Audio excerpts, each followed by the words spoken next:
Okay, so hopefully you'll ignore the baby in the background, but I'm gonna be making my bread. I fed my starter this morning. It had about this much of starter in it, and it was flat, which we call discard. And I fed it a cup of flour, maybe just less than a cup of flour, and a cup of water. I do equal parts flour and water. Mix it all together. I always put a line, and so you can see now it is about 2 o'clock in the afternoon, and it's doubled. That always, sometimes I do it at night in the winter time so it can double overnight. If it's not super bubbly like this and it's starting to flatten out, it will still be fine. But they say the best time to make bread is when it's super bubbly and it's doubled, or sometimes it's even tripled. I've seen that happen. So we're gonna go ahead. The recipe that I use calls for 250 grams. You can either measure a cup of this, but if you do it with a cup, then you need to mix the bubbles down. Otherwise, I'm going to turn my scale on. It's about 250 grams. I am not super scientific with it. If it's like 240, 236, I'm usually like, I don't even care. But it calls for 250.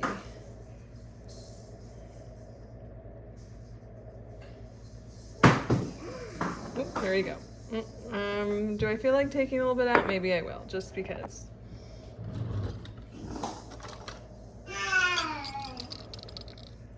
Okay, so I took a scoop out, and I'm at 247, close enough. I will tell you that I think starter is super forgiving. You can see I have about this much left in my jar because I've already fed it, and it's still bubbly, and I still have quite a bit left in my jar. I'm just gonna put my lid on it, and I have these little clips. You can just use a jar, like a mason jar or whatever.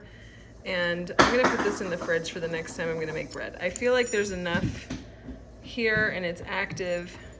If I had used almost everything in this jar, even all everything pourable, then I probably would have fed it like 1/4 of a cup of flour and 1/4 a cup of water and let it double again so that I'd have some to work with.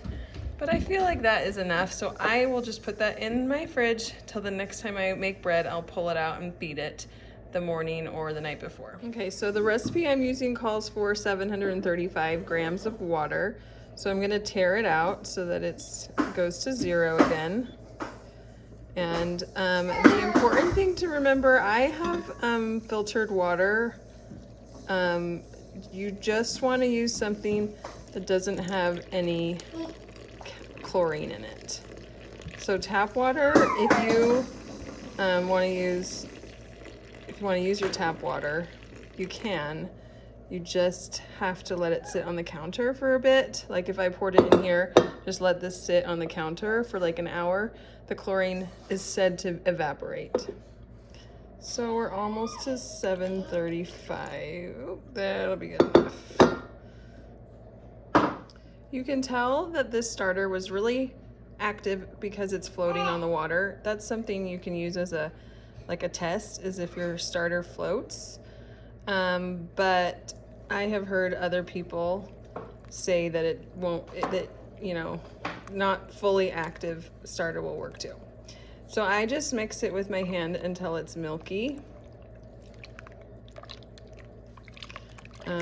I like to just get all the clumps out of the starter. And then we're gonna add our flour. I don't add the salt until after the first 30-minute rest. That is called autolyzing. And some bread recipes say to add it all, but I don't, because of the couple of people that I've heard says it's better to autolyze. So that's kind of personal preference, I think. Okay, that's good enough. Now we're gonna go ahead and add our flour. Okay, so I'm gonna turn my scale on again, and we need 1,000 grams of flour.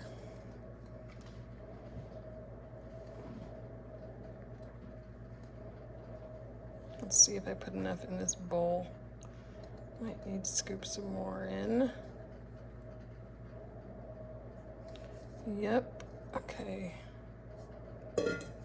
Okay, so we hit 1,000 grams. I'm gonna go ahead and take it off and push that away, turn that off, and show you kind of what I do with mixing my flour. I just like go down under and crimp with my fingers.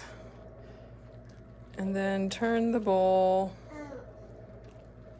kind of hard one-handed. I usually hold the bowl with one hand and turn it while I crimp with the other. I will tell you that the consistency you're looking for is kind of dry. It's on the drier side. You want to just have it barely enough to make a shaggy dough. When it's been too wet, it just is not what you're looking for. So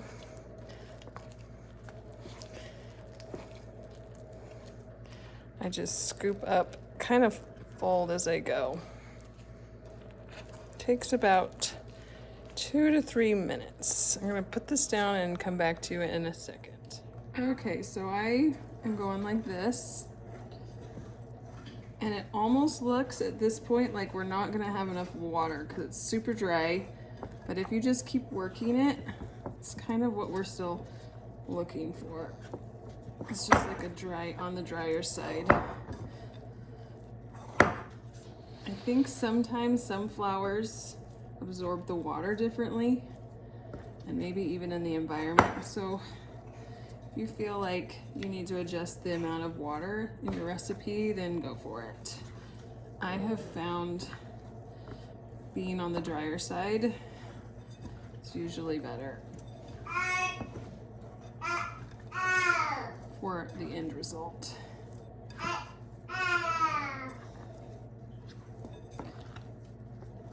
So I just scrape and kind of fold over, and I turn as I go. Okay, now get all this sticky dough off your hands, and we're gonna let this rest for 30 minutes up to an hour and a half. Whenever you feel like you can come back to it, then do that.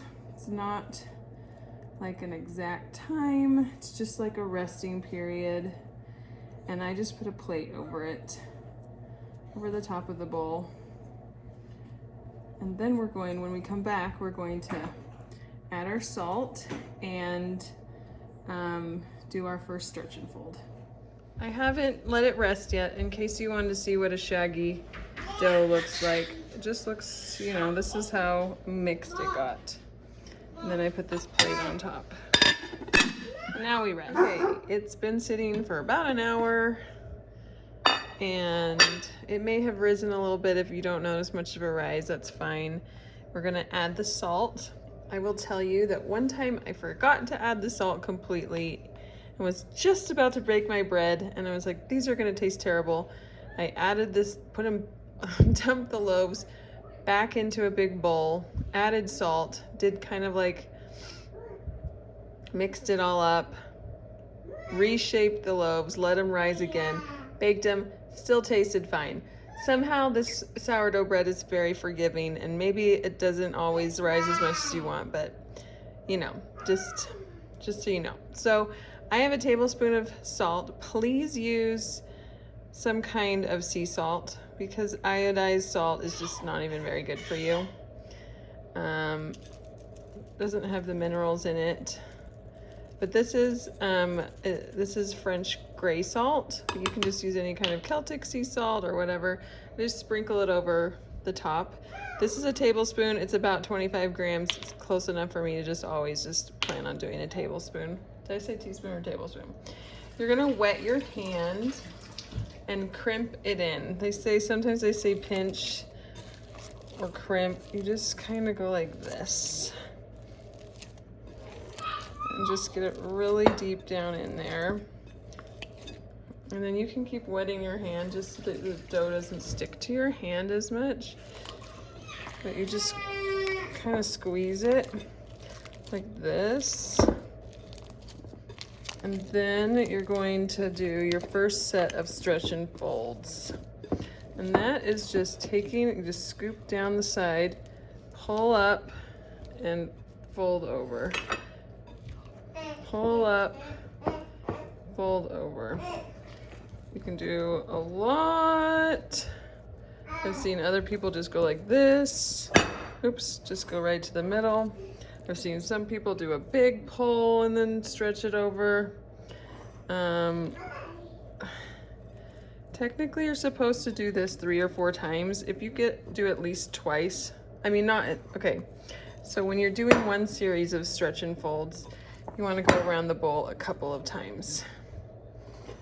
And then you put the plate on and let it rest for 15 to 30 minutes. And you do another series of stretch and folds.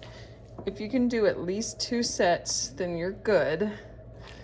They say 3 to 4 is recommended. What you're doing is you're trying to build the gluten, develop the gluten. So it's kind of hard doing it one-handed, but you get the idea. You kind of just stretch over and fold it. I do it like I said, a couple times around the bowl. At each subsequent stretch and fold, it'll be harder to pull it as far because you'll notice. But yeah, that's kind of just a stretch and fold, just like that. We're gonna put the plate over it and let it rest for a bit.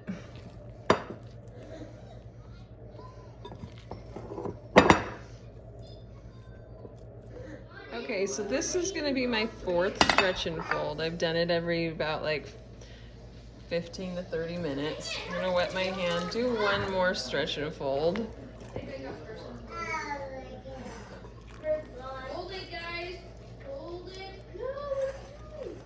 Get the beacon. Get the beacon. And you can tell that it's developing that gluten. It's getting really stretchy. Doesn't resemble that shaggy dough anymore. It's getting smoother when I pull it up. You can see how, oops. So I always go around the bowl about 2 times, and then I'm going to put the plate on this and let it finish its bulk rise, which is till whenever it doubles. In the summertime, from start to finish, so I'll let it rise probably 3 more hours. From start to finish, it's usually 5 to 6 hours till it will go to the top of this bowl and be doubled. Sometimes takes longer in the winter.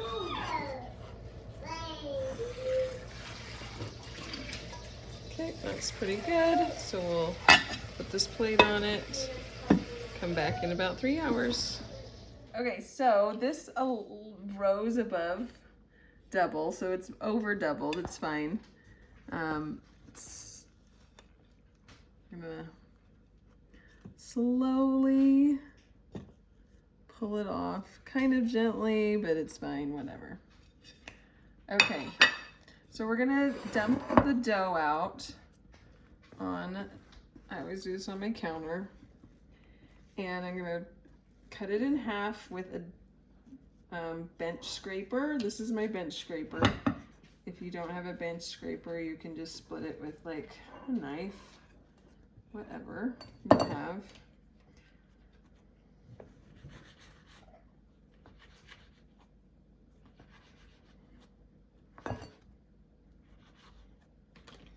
Okay, there are a couple ways of doing, I'm gonna do 2 different techniques. First is the slap and fold. So, it's kind of sticky. Sometimes I wet my hands, sometimes I don't. I'm gonna wet my hands a bit.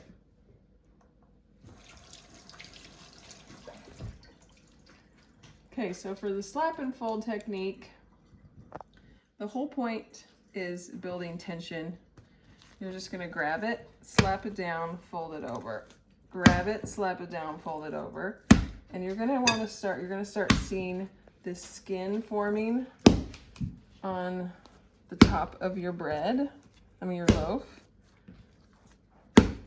And so you see that. And now I'm gonna start building tension. And I like go like this and pull under.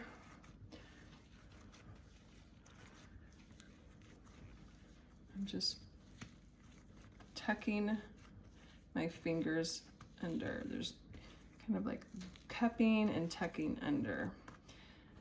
And I'm gonna flour it a little bit on top, like this. Do a couple more turns, tucking under.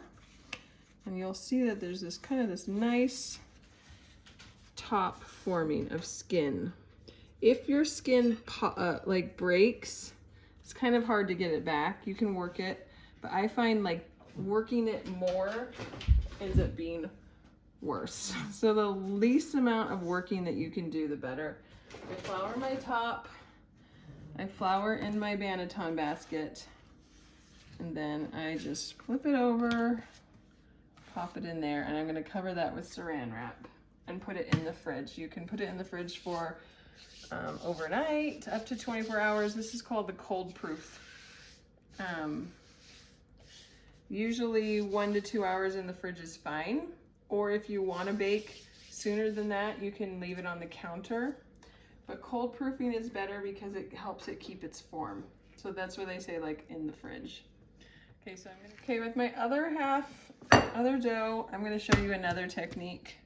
I don't know which one is better. I usually do the first one because it's easier, I think. Takes less time, but I see a lot of people doing this.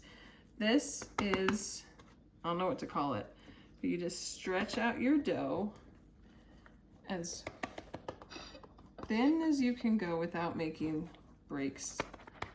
You're supposed to keep stretching it. There's a couple breaks, it's fine. But just keep stretching it out. This is building, that's fine. This is,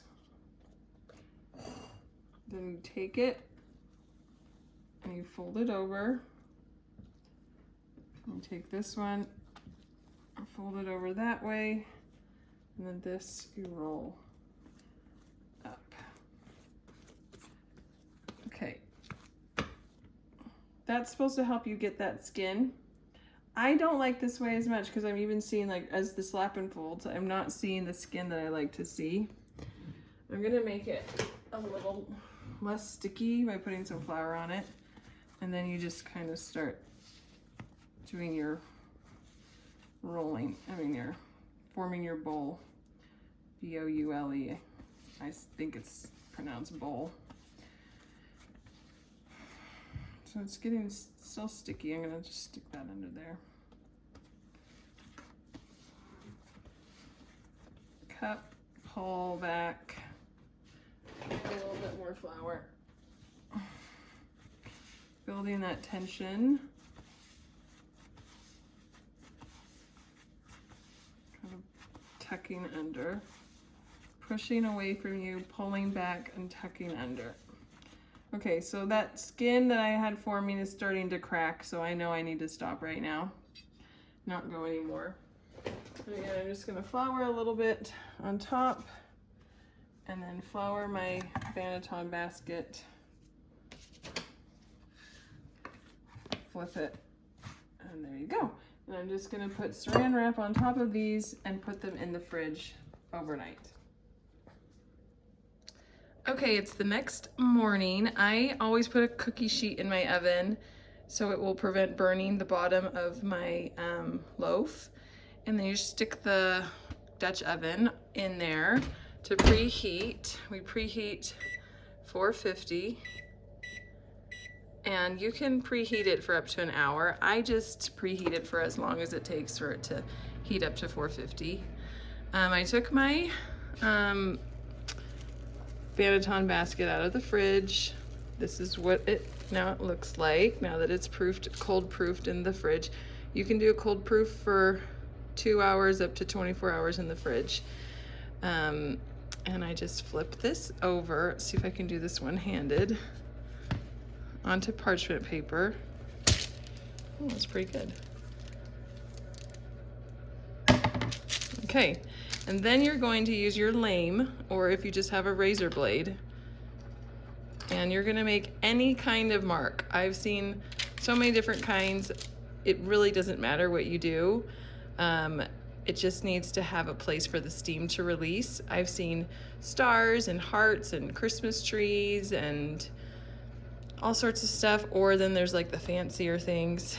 I generally just like to do whatever I feel like. It deflates a little bit once you start doing this. I've also heard that you're supposed to switch out your lame blade often.